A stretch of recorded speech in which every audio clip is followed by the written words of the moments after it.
A technocrat means democracy's over, we're taking over, and we're really an occupation government. The reason that the Greek people have been demonstrating on the street is to saying, look, we want the whole world to know that we're not behind these debts. And in order for a debt to actually be binding, the people have to be in agreement to pay it. We're not in agreement to pay it. And when we come in, if you ever let us vote again, if you ever let a democracy in, the first thing we're going to do is annul these debts because they're what economists call odious debts. There is no legal foundation for these debts. And the money that the European Central Bank is giving to Greece doesn't stay in Greece. It goes right out to the German banks, the French banks, the Belgian banks, and the others, and it's being paid so that the American banks that have made a gamble don't have to lose any money.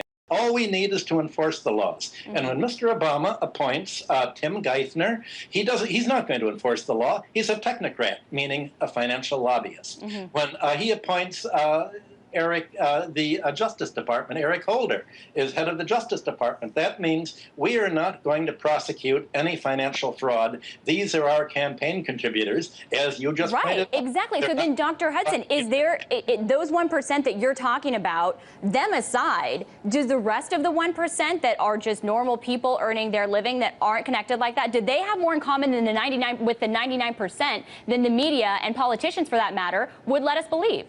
I don't think so. I think the 1%, you know, as F. Scott Fitzgerald said, the rich are different.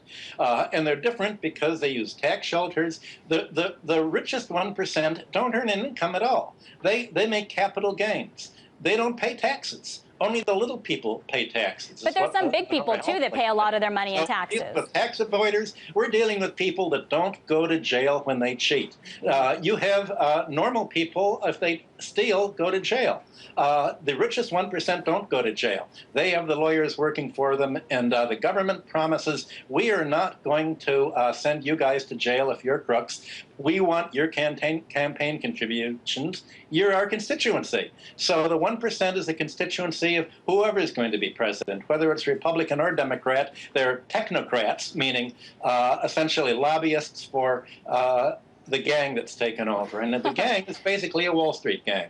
I want to talk about the 1% because we don't talk about them as much, because they are not all the John Corzines of the world. They're not all the uber-connected guys on Wall Street calling up their buddies on the Treasury and you know, hosting fundraisers for their buddy Obama. These are also doctors, lawyers, small business owners, people who have worked very hard for their money and aren't super connected. So is the idea of the 99 versus the 1% really a fair characterization of the problem? Well, you could say it's the 99.9% versus the 0.1%, because most of the upper 1% is actually the 0.1%. So they are connected to Wall Street. That's why Occupy Wall Street is occupying Wall Street, not occupying Detroit, where the car makers are, not occupying Pittsburgh, where the steel makers are, or Chicago. They're occupying Wall Street because this really is the top of the 1% that is basically inheriting its money, and it uses its money financially. So it's not really the old-fashioned type of inequality where you'd have industrial employers against their workers a century ago. It's the financial sector, not only against labor, not only against the middle class, but against industry as well. And the wealthiest 1% has doubled its share of the returns to wealth in the last 25 years. And it's doubled it by loading down the economy with debt, by raiding companies, by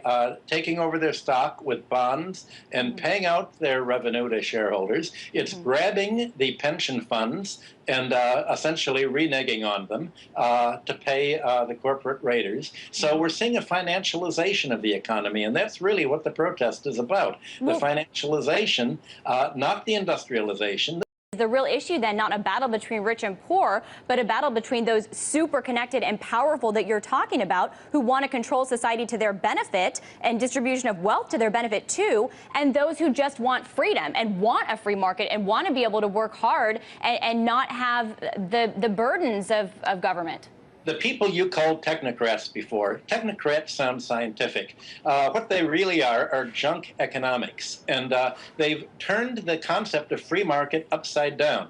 A century ago, a free market meant an economy free of rentiers, free of unearned income, free of landlords and free of bankers. But now when either the Republicans or the Democrats talk about a free market, they mean a market free for crooks like Mr. Corzine to steal $1.2 billion, free for the predators.